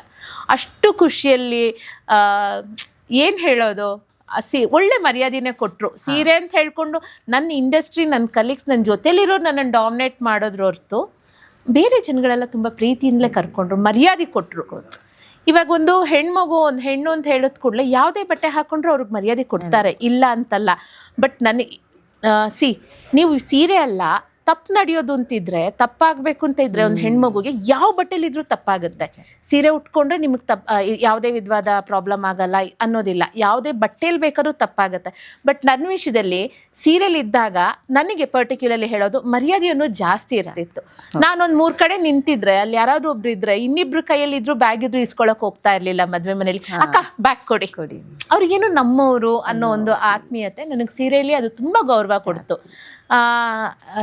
ಎಲ್ಲಾದ್ರೂ ಹೊರಗಡೆ ಹೊರದೇಶಕ್ಕೆ ಎಲ್ಲಾದ್ರೂ ಹೋಗ್ಬೇಕಾದ್ರೆ ಒಂದು ಸೀರೆಲಿ, ಅಲ್ಲಿ ಹೇಳೋಕೋದ್ರೆ ನಮ್ಮ ಭಾರತದವ್ರಿಗಿಂತ ನಮ್ಮ ಇಲ್ಲಿರೋರ್ಗಿಂತ ಹೊರದೇಶದವರು ಸೀರೆಲಿ ಇರೋರ್ಗೆ ತುಂಬಾ ಮರ್ಯಾದೆ ಕೊಡ್ತಾರೆ, ತುಂಬಾ ಗೌರವಿಸ್ತಾರೆ ಅವರು ಸೀರೆ ಅಂತ ಹೇಳಿದ್ರೆ. 100 ಜನ ಅಲ್ಲಿದ್ರು ಕೂಡ ಅಲ್ಲೊಂದು 10 ಜನ ಆದ್ರೂ ಬಂದು ನೋಡ್ಬಿಟ್ಟು, ಹೇ 6 ಮೀಟರ್ ಆಫ್ ಲೂಸ್ ಫ್ಯಾಬ್ರಿಕ್, ಇದನ್ನ ಹೆಂಗ್ ನಿನ್ ದೇಹದ ಮೇಲೆ ಸುತ್ಕೊಂಡಿದ್ಯಾ, ನೀನ್ ಹೆಂಗ್ ಉಟ್ಕೊಂಡಿದ್ಯಾ, ನಾಳೆ ಇದನ್ನ ನನ್ಗೆ ಉಡ್ಸೋದ್ ಹೇಳ್ಕೊಡ್ತೀಯಾ ಅನ್ನೋದು ಅದೆಲ್ಲ ನೋಡ್ಬೇಕಾದ್ರೆ ನನಗ್ ತುಂಬಾ ಪ್ರೌಡ್ ಅನ್ಸುತ್ತೆ ನನ್ಗೆ ಅಲ್ವಾ. ನಿಜವಾಗ್ಲು ಅಂದ್ರೆ ಎಲ್ಲೋ ಒಂದ್ ಕಡೆ ನನಗ ನೀವು ಮಾತಾಡ್ತಾ ಇರುವಾಗ ಏನನ್ಸುತ್ತೆ ಅಂದ್ರೆ ಎಲ್ಲೋ ಕ್ಲೈಂಟ್ಸ್ ಗಳಿಗಿಂತ ಜಾಸ್ತಿ ಇಂಡಸ್ಟ್ರಿ ಒಳಗಿರುವಂತಹ ರಾಜಕಾರಣವೇ ಅಳಿಯೋದು, ಅಥವಾ ಕ್ಲಾಸು ಕೆಟಗರಿ ಅನ್ನೋದು, ಈ ಶ್ರೀಮಂತಿಕೆ ಅವರ ಬ್ಯಾಕ್ ಗ್ರೌಂಡ್ ಗಳ ಮೇಲೆ, ಹೌದು ಶ್ರೀಮಂತಿಕೆ ಅನ್ನೋದ್ರ ಮೇಲೆ ಆರ್ಟಿಸ್ಟ್ ಅಂತ ಹೇಳ್ಬೇಕಾದ್ರೆ ಕೈ ಕೆಲಸ ನೋಡಿದೆ. ನಾನೇ ಇವಾಗ ಹೇಳಿದ್ನಲ್ಲ, ಈ ಹೆಂಗ್ ನನ್ನನ್ನ ಅವರು ತೂಗ್ತಾ ಇದ್ರು, ಯಾವ ರೀತಿ ಮಾತುಗಳು ಟುವರ್ಡ್ಸ್ ಅವ್ರು ನನ್ನ ಕಡೆ ಕಷ್ಟ ಇದೆ ಅಂತ ಹೇಳಿದ್ರೆ ಅದಕ್ಕೆ ನಿನ್ ಕೈಲಿ ದುಡ್ಡು ನಿಲ್ಲಲ್ಲ ಅಂತ ಹೇಳೋ ಜಾಗದಲ್ಲಿ ಯಾವ್ದಾದ್ರು ಕಷ್ಟದ ಹೆಣ್ಮಗು ಇದ್ರೆ ಎಷ್ಟು ಒಡೆದೋಗ್ತಾ ಇತ್ತು, ಆ ಮಗುಗೆ ಎಷ್ಟು ಬೇಸರ ಆಗ್ತಿತ್ತು. ಹಾಗಾಗಿ ಈ ಜನಗಳು ಪಬ್ಲಿಕ್ ಅನ್ನೋದಕ್ಕಿಂತ ಇವ್ರುಗಳ್ದೆ ತುಂಬಾ ಕಾಂಪ್ಲಿಕೇಶನ್ ಇತ್ತು. ಬಟ್ ಕೊನೆಗೆ ವಿಧಿ ಇಲ್ಲದೆ ಅವ್ರುಗಳು ಒಪ್ಕೋಬೇಕಾಗೋಯ್ತು. ಆಯ್ತು, ಇವಳನ್ನ ಬದಲಾಯಿಸಕ್ಕಾಗಲ್ಲ, ಇವಳ ತರ ನಾವ್ ಹಾಕೊಂಡ್ ಬಳೆ ಹಾಕೊಳ್ಳೋಣ ಅಂತ ಹೇಳ್ಕೊಂಡು ಬಳೆ ಹಾಕೊಂಡ್ ಸೀರೆ ಉಟ್ಕೊಂಡು ಅವ್ರು ಅದನ್ನ ಅಡಾಪ್ಟ್ ಮಾಡ್ಕೊಳಕ್ ಶುರು ಮಾಡಿದ್ರು.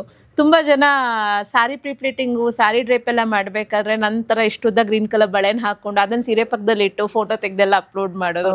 ಇವಾಗ ಎಷ್ಟು ನಾನು ಅದನ್ನ ಕಾಂಪಿಟೇಷನ್ ಅನ್ಸಲ್ಲ, ನನಗ್ ಖುಷಿ ನನ್ನನ್ನು ನೋಡಿ ಅಂತಲ್ಲ, ಮಾಡ್ತಾ ಇದ್ದೀರಾ, ನಮ್ಮ ಸಂಪ್ರದಾಯ ಸಂಸ್ಕೃತಿ ಬೆಳೀತಾ ಇದೆಯಾ, ಅಷ್ಟೇ ನನಗ್ ಸಾಕು. ಇನ್ಯಾವ್ದ್ರ ಬಗ್ಗೆನೂ ನನ್ಗೇನು ತೊಂದರೆ ಇಲ್ಲ, ಮಾಡ್ಕೊಂಡು ಹೋಗಿ ಅಷ್ಟೇ. ಈ ನಾರ್ಮಲಿ ಈ ಮೇಕಪ್ ಇಂಡಸ್ಟ್ರಿ ಅಂತ ಬರೋವಾಗ ಇಲ್ಲಿ ತನಕ ಈ ಇಂಡಸ್ಟ್ರಿಯಲ್ಲಿ ಒಂದಷ್ಟು ಡಾರ್ಕ್ ಟ್ರುತ್ ಅಂತ ಯಾವಾಗ್ಲೂ ಇರುತ್ತೆ, dark side of this industry ಅಂತ. ಯಾಕಂದ್ರೆ ಎಷ್ಟೋ ಕಹಿ ವಿಚಾರಗಳನ್ನ ಮಾತಾಡಿರಲ್ಲ. ಫಾರ್ ಎಕ್ಸಾಂಪಲ್, ನೀವುಗಳು ಮೇಕಪ್ ಆರ್ಟಿಸ್ಟ್ಗಳೇ ಕುತ್ಕೊಂಡಿದ್ದಾಗ್ಲೂ ಕೂಡ ಇದೊಂದು ಸಮಸ್ಯೆ ಅಂತ ಅನ್ಸಿದ್ರು ಕೂಡ ನೀವು ಅದ್ರ ಬಗ್ಗೆ ಚರ್ಚೆ ಮಾಡಿರಲ್ಲ. ಅಂತ ಯಾವ ಒಂದು ಸಮಸ್ಯೆ ಬಹಳ ಗಂಭೀರವಾಗಿದೆ, ಬಟ್ ಇನ್ನೇ ತನಕ ಯಾರು ಅದ್ರ ಬಗ್ಗೆ ಮಾತಾಡೋ ಧೈರ್ಯ ಯಾವ್ದು ತೋರಿಸ್ತಿಲ್ಲ.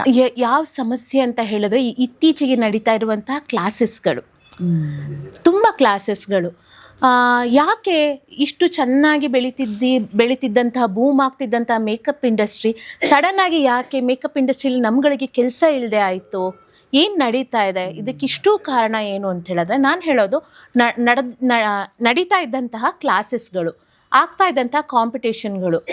ಇನ್ನೊಂದು ಡಾರ್ಕ್ ಸೈಡು ಏನೊಂದು ಕಾಂಪಿಟೇಷನ್ಗಳು ಏನು ಮಾಡೋದು ತುಂಬಾ ಪ್ರಾಬ್ಲಮ್ ಆಯಿತು. ಈ ಕಾಂಪಿಟೇಷನ್ಗಳು ಹೆಂಗೆ ಬೆಳೆದು ಅಂತ ಹೇಳಿದ್ರೆ ಒಂದು ಪುಟ್ಟದೊಂದು ಕತೆ ಇದೆ. ಒಂದು ಚಿಕ್ಕ ಊರಿತ್ತು, ಆ ಊರಲ್ಲಿ ಒಂದು ಬಾರ್ಬರ್ ಅಂಗಡಿ ಇತ್ತು, ಅಂದರೆ ಹೇರ್ ಕಟಿಂಗ್ ಮಾಡೋ ಶಾಪ್ ಇತ್ತು. ಅದರಲ್ಲಿ ಆ ಹೇರ್ ಕಟಿಂಗ್ ಮಾಡೋಂಥ ವ್ಯಕ್ತಿ ಏನು ಮಾಡ್ತಿದ್ದ, 2 ಕ್ಯಾಟಗರಿಯಲ್ಲಿ ಹೇರ್ ಕಟ್ ಮಾಡ್ತಿದ್ದ. ಪೂರ್ತಿ ಹೆಡ್ ಶೇವ್ ಮಾಡಿದ್ರೆ 200 ರೂಪಾಯಿ, ಹೇರ್ ಕಟ್ ಮಾಡಿದ್ರೆ 50 ರೂಪಾಯಿ. ಪೂರಾ ಹೆಡ್ ಶೇವಿಗೆ 200 ರೂಪಾಯಿ, ಹೇರ್ ಕಟ್ ಮಾಡಿದ್ರೆ 50 ರೂಪಾಯಿ. ತುಂಬ ಒಳ್ಳೆ ವ್ಯಾಪಾರ ನಡೀತಾ ಇತ್ತು.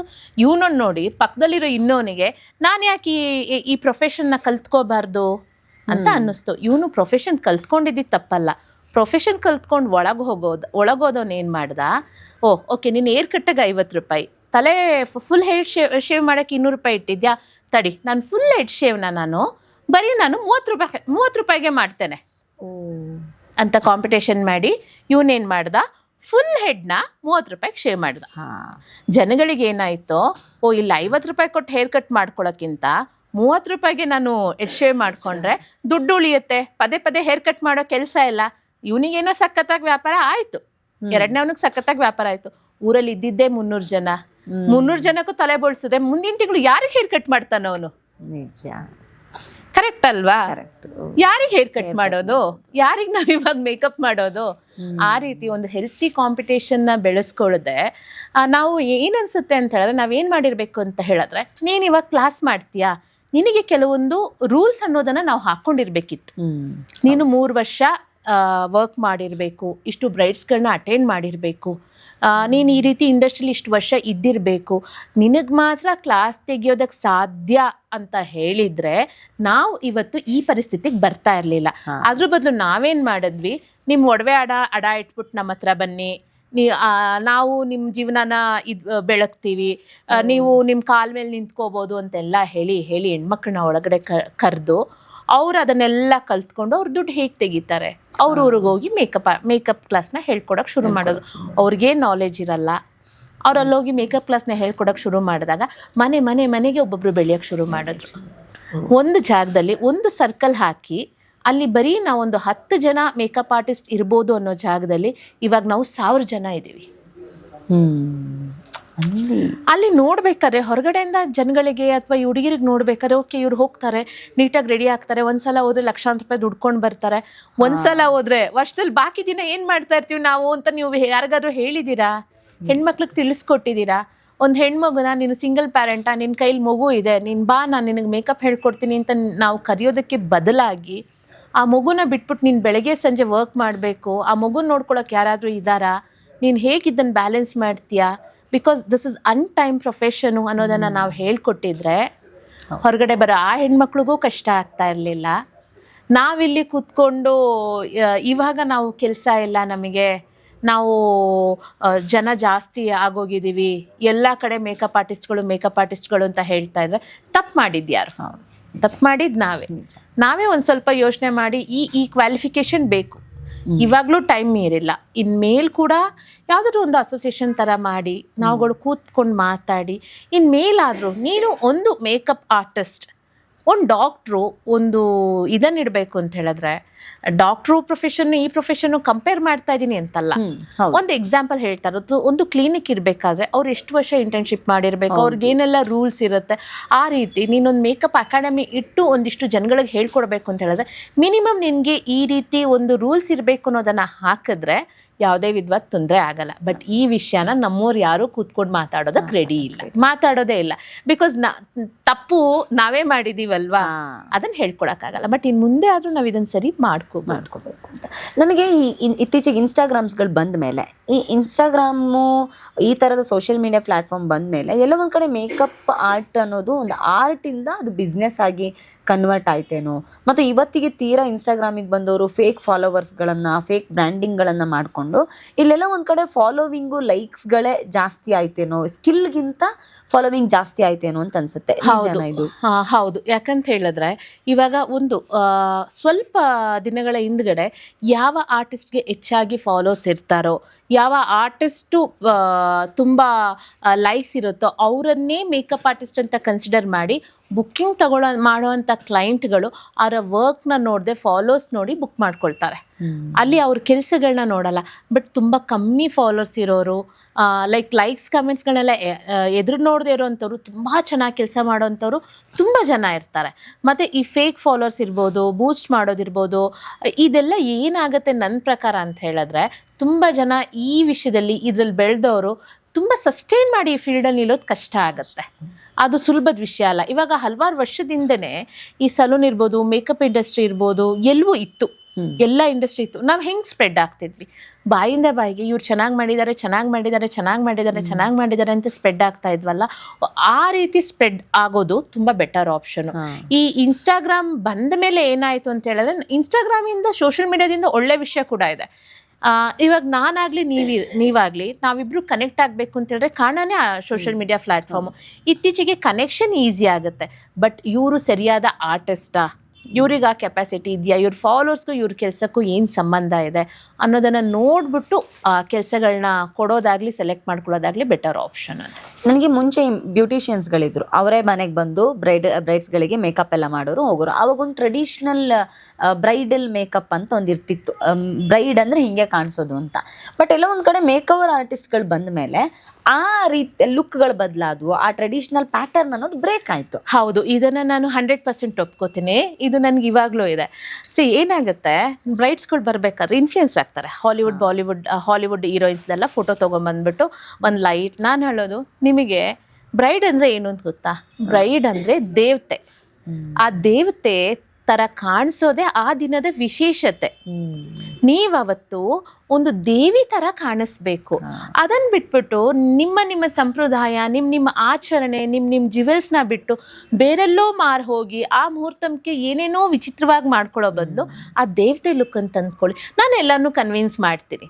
ಕೆಲವೊಬ್ರು ಬರ್ತಾರೆ ನನ್ನ ಹತ್ರ, ಅಕ್ಕ ನನಗೆ ನೆತ್ತಿ ಬೊಟ್ಟು ಬೇಡ, ಸುಮ್ಮನೆ ಹೀಗೆ ಮಾಡಿಬಿಡೋಣ, I have to look very simple, ನಾನು ತುಂಬ ನಾರ್ಮಲಾಗಿ ಕಾಣಿಸ್ಬೇಕು. ಇತ್ತೀಚೆಗೆ ಇವ್ರಿಗೆ ಎಲಿಗೆಂಟಾಗಿ ಕಾಣಿಸೋದು ಏನು ಅಂತ ಹೇಳಿದ್ರೆ, ಏನೋ ಹಾಕೊಳ್ದಿದ್ರೆ ಎಲಿಗೆಂಟಾಗಿ ಕಾಣಿಸ್ತಾರೆ ಅಂತ. ಅವಾಗ ಕುಂಕುಮ ಇಟ್ಕೊಂಡಿರೋ, ಬಳೆ ಹಾಕೊಂಡಿರೋ ನಾನು ಎಲಿಗೆಂಟಾಗಿ ಕಾಣಿಸಲ್ವಾ?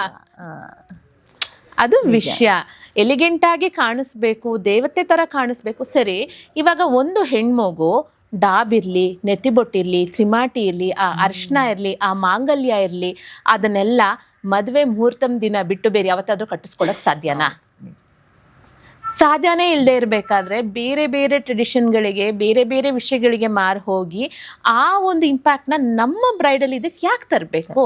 ನಾನು ನನ್ನ ಬ್ರೈಡ್ಸ್ ಬರ್ಬೇಕಾದ್ರೆ ನೀವು ಅವತ್ತು ಒಂದು ದೇವತೆ ಥರ ಕಾಣಿಸ್ಬೇಕು. ಅದಕ್ಕೆ ನಾವು ಇದೆಲ್ಲ ಮಾಡಬೇಕು. ನಿಮ್ಮ ಸಂಪ್ರದಾಯ ಏನು? ನಿಮ್ಮಮ್ಮ ಏನು ಜ್ಯುವೆಲ್ಸ್ ಹಾಕಿದ್ರು, ಅವರು ಯಾವ ಥರ ರೆಡಿ ಆಗಿದ್ರು, ನಿಮ್ಮ ಸಂಪ್ರದಾಯದಲ್ಲಿ ಯಾವ ಥರ ಜ್ಯುವೆಲ್ಸ್ಗಳನ್ನ ನೀವು ಯೂಸ್ ಮಾಡ್ತಾ, ದಯವಿಟ್ಟು ಅದನ್ನು ಹಾಕ್ಕೊಳ್ಳಿ. ಇದೊಂದು ಲುಕ್ಕು ಕನ್ವಿನ್ಸ್ ಮಾಡಿ ಅವರ ಸಂಪ್ರದಾಯ ಶಾಸ್ತ್ರ ಏನಿರುತ್ತೆ, ಅವ್ರು ಏನೇ ಮಾತಾಡಿದ್ರು ಕೊನೆಗೆ ನಾನು ಅದಕ್ಕೆ ತಂದು ನಿಲ್ಸಿರ್ತೀನಿ. ನನ್ನ ಕೆಲಸ ಅದೇ. ಅವರು ಅವತ್ತು ನನಗೆ ಒಂದು ದೇವತೆ ಥರ ಕಾಣಿಸ್ಬೇಕು. ಆ ಒಂದು ಮದುವೆ ಮುಹೂರ್ತದ ದಿನ ನಾನು ಹೇಳ್ತೀನಲ್ವ, ನಾನು ಮಾಡೋ ಮೇಕಪ್ಗಿಂತ ಆ ಹಚ್ಚಿರೋ ಅರ್ಶನ, ಆ ವೈಬ್ಸೇ ಅವ್ರಿಗೊಂದು ಒಳ್ಳೆ ಲುಕ್ ಅಂತ ತಂದು ಕೊಟ್ಬಿಟ್ಟಿರುತ್ತೆ. ನಾವೇನು ಮಾಡೋ ಅವಶ್ಯಕತೆನೇ ಇರಲ್ಲ ಆ ಹೆಣ್ಮಕ್ಳಿಗೆ. ಆ ನ್ಯಾಚುರಲಿನೇ ಅದೊಂದು ಅವ್ರು ತುಂಬ ಸುಂದರವಾಗಿ ಕಾಣಿಸ್ತಾರೆ. ಸೊ ಆದಷ್ಟು ಅದು ಇದು ಬೇರೆ ಬೇರೆ ವಿಷಯಗಳನ್ನ ಟ್ರೈ ಮಾಡೋ ಬದಲಾಗಿ ನಿಮ್ಮ ಸಂಸ್ಕೃತಿ ಸಂಪ್ರದಾಯಕ್ಕೆ ನಿಮ್ಮ ಮದುವೆ ದಿನ ಸ್ಟಿಕ್ ಆಗಿ, ಆ ದಿನ ನೀವು ಸ್ಟಿಕ್ ಆದರೆ ತುಂಬ ಮುದ್ದಾಗಿ ಕಾಣಿಸ್ತಾರೆ. ಸುಮ್ಮನೆ ಕಲ್ತ್ಕೊಂಡು ಬಂದು ಈ ನಮ್ಮನ್ನೆಲ್ಲ ಕಂಪ್ಲೇಂಟ್ ಮಾಡಿ ಫೀಲ್ಡ್ ಸರಿ ಇಲ್ಲ ಅಂತ ಕಂಪ್ಲೇಂಟ್ ಮಾಡೋವಂಥದ್ದು ಏನೂ ಇಲ್ಲ. ಫೀಲ್ಡ್ ತುಂಬ ಸುಂದರವಾಗಿದೆ, ಬಟ್ ತುಂಬ ಜನ ಇದ್ದೀವಪ್ಪ ನಾವಿಲ್ಲಿ. ನಾವೇ ತುಂಬ ಜನ ಇದ್ದೀವಿ. ಇನ್ನು ಸ್ವಲ್ಪ ದಿನ ಆದರೆ ನಾನು ಹೇಳದ್ನಲ್ಲ, ಹೆಡ್ ಶೇವ್ ಮಾಡ್ಕೊಂಡಂಗೆ ನಾನೇ ಇನ್ನೊಂದು ಆರ್ಟಿಸ್ಟಿಕ್ ಮುಖಕ್ಕೆ ಬಣ್ಣ ಹಚ್ಬೇಕು, ಅವ್ರು ನನಗೆ ಬಣ್ಣ ಹಚ್ಬೇಕಷ್ಟೆ. ಮದುವೆ ಮಾಂಗಲ್ಯ ಕಟ್ಟೋದು ಈ ಶಾಸ್ತ್ರಗಳು ಒಂದು ಹೆಣ್ಮಗುಗೆ ಒಂದೇ ಸಲ ನಡೆಯುವಂಥ ಒಂದು ಸ್ಪೆಷಲ್ ಈವೆಂಟು. ಅದಕ್ಕೆ ತುಂಬ ಒತ್ತು ಕೊಡಬೇಕು ಅಂತ ಅನ್ಕೋತೀನಿ ನಾನು ಪ್ರಾಡಕ್ಟು ಅಂತ ಹೇಳಲ್ಲ. ಕೈಯಲ್ಲಿ ನಿಮ್ಮ ಹತ್ರ ಪ್ರಾಪರ್ ಆಗಿರೋ ಸ್ಕಿಲ್ ಇದ್ದರೆ ನೀವು ನಿಮ್ಮ ಅಮ್ಮನ ಬ್ಯಾಗಲ್ಲಿರೋ ವ್ಯಾನಿಟಿ ಬ್ಯಾಗಲ್ಲಿರುವಂಥ ಮೇಕಪ್ ಪ್ರಾಡಕ್ಟ್ ಇಟ್ಕೊಂಡು ಕೂಡ ಮೇಕಪ್ ಮಾಡ್ಬೋದು. ನಾವೇ ಇದನ್ನು ನಮಗೆ ತಂದು ಇಟ್ಕೊಂಡಂಥ ಒಂದು ವಿಷಯ. ನಾವು ಒಂದು ಸ್ವಲ್ಪ ಯೂನಿಟಿ ಇಟ್ಕೊಂಡು ನಮ್ಮದಲ್ಲಿ ಪ್ರೊಫೆಷ್ನಲ್ ಜೆಲಸ್ ಇಟ್ಕೊಳ್ದೆ ನಾವು ಒಂದು ಸ್ವಲ್ಪ ಯುನೈಟೆಡ್ ಆಗಿ ಇದ್ದಿದ್ರೆ ಈ ಪರಿಸ್ಥಿತಿಗೆ ನಾವಿವತ್ತು ಬರ್ತಾ ಇರಲಿಲ್ಲ. ಫುಲ್ ಒಂದು ಹುಡುಗಿನ ರಾಗಡೆ ಕುಚ್ಚೆಲ್ಲ ಹಾಕಿ ರೆಡಿ ಮಾಡಿ ಇಟ್ಟಾಗ ಅವ್ರ ತಂದೆಯವ್ರು ಬಂದ್ಬಿಟ್ಟು, ಮಗಳೇ ನೀನು ಯಾರು ಇದನ್ನು ನೀನು ರಾಗಡೆ ಕುಚ್ಚನ್ನು ಇಟ್ಕೋಬಾರ್ದು, ನೀನೇ ಎತ್ಕೊಂಡು ನಡಿ, ನಿನ್ನಿಂದ ಆಗುತ್ತೆ ಅಂತ ಹೇಳಿದ್ರು. ಓಕೆಪ್ಪ ಅಂತ ಹೇಳ್ಕೊಂಡು ಅವಳೇ ಹಿಡ್ಕೊಂಡು ನಡೆದ್ಲು. ಕ್ಷತ್ರಿಯ ಹೆಣ್ಮಕ್ಳೇನಿದ್ದಾರೆ, ನಾನು ಇದುವರೆಗೂ ಮಾಡಿರುವ ಯಾವುದೇ ಬ್ರೈಡ್ಗಳು ಕೂಡ ಅದನ್ನು ಭಾರ ಅಂತ ಒತ್ತಿದ್ದೇ ಇಲ್ಲ.